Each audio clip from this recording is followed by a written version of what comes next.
Imagine a creature so vulnerable that for every 1,000 you see in the wild, only one remains by morning.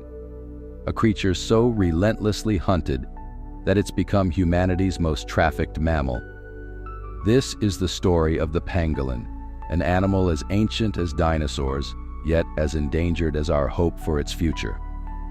In 2025, Netflix released a bittersweet documentary, Pangolin, Kulu's Journey. Directed by Pippa Ehrlich, best known for My Octopus Teacher, it follows the heart-rending rescue of Kulu, a baby pangolin smuggled into Johannesburg from the forests of southern Africa. But Kulu's story is also our story, a tale of compassion, science, and the urgent fight to save a species. First, we need to understand why pangolins are in peril. Across Africa and Asia, for centuries, people have believed pangolin scales can cure everything from arthritis to cancer, beliefs rooted in folklore, but fueled by a multi-billion-dollar illegal trade. Each year, wildlife officials seize more than 20,000 kilograms of pangolin scales, enough to form a tower as tall as a two-story building. Traffickers smuggle live pangolins in crates, their bodies contorted, deprived of food, water, and hope. Once in captivity, they either die of stress or end up on the black market for thousands of dollars. Unless rescued, most will never see freedom again. Enter Kulu, a tiny orphan discovered in a rainforest reserve near Johannesburg. Vets estimated she was no more than 8 weeks old, her tiny scales brittle from dehydration. Left to her own, she would have perished.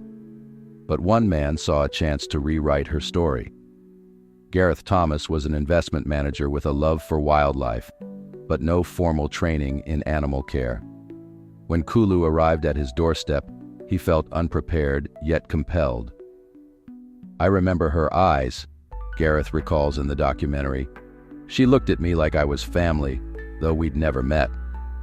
Kulu's rehabilitation began with a simple question. How do you feed a pangolin that only eats ants?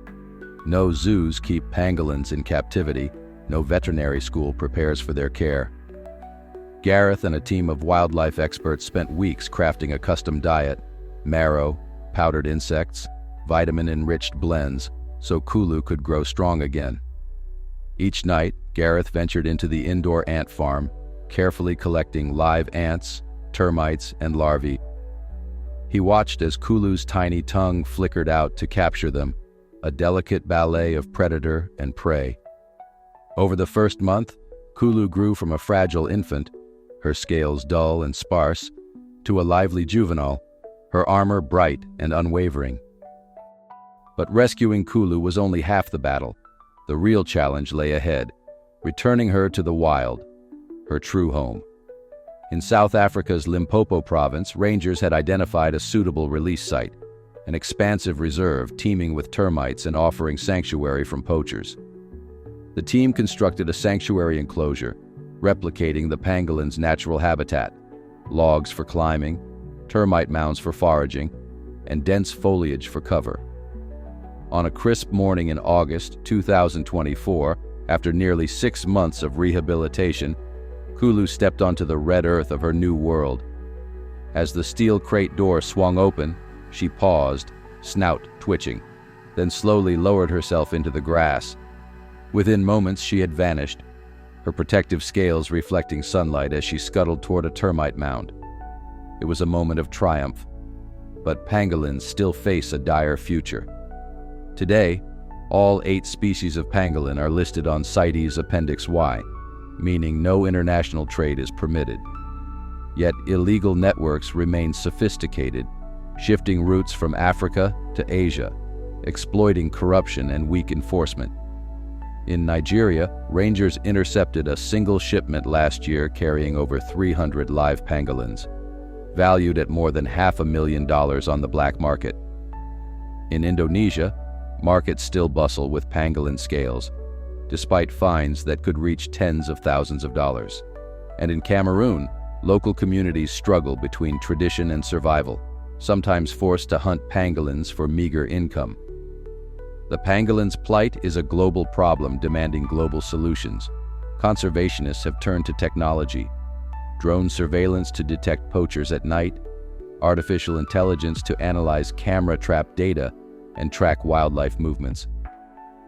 In South Africa's Welgevanden Game Reserve, researchers experimented with interspecies money, a bold concept where each sighting of a pangolin in a camera trap transfers microfunds to the local wildlife guard, creating real incentives to protect these fragile creatures. But technology alone cannot save a species driven underground by demand for its scales. Education and community empowerment are equally vital. In rural Zimbabwe, a grassroots initiative trains ex-poachers to become wildlife custodians, patrolling forests, rehabilitating rescued juveniles, and educating neighboring villages about pangolin ecology. There is hope. In early 2025, pangolin populations in Malaysia showed early signs of recovery after targeted enforcement and community buy-in, proof that when people care, we can turn the tide. Meanwhile, Kulu's story resonates across continents.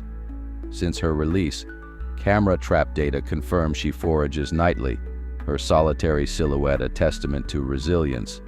Locals who once regarded pangolins as pests now see them as symbols, ambassadors for a world that must choose between extinction and coexistence.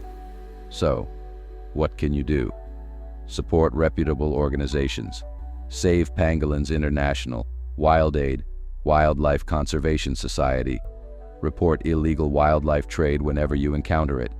And share Kulu's journey, because knowledge is power, and power drives change. Kulu's story reminds us that every life matters, no matter how small or scaly. In her scales lie the stories of forests, of ecosystems balanced, of ancient rhythms. By protecting her, we protect ourselves, our shared future on this blue planet. Thank you for watching. Subscribe to Untamed Behavior for more stories that ignite passion and action for wildlife conservation. Until next time, stay wild and keep our world alive.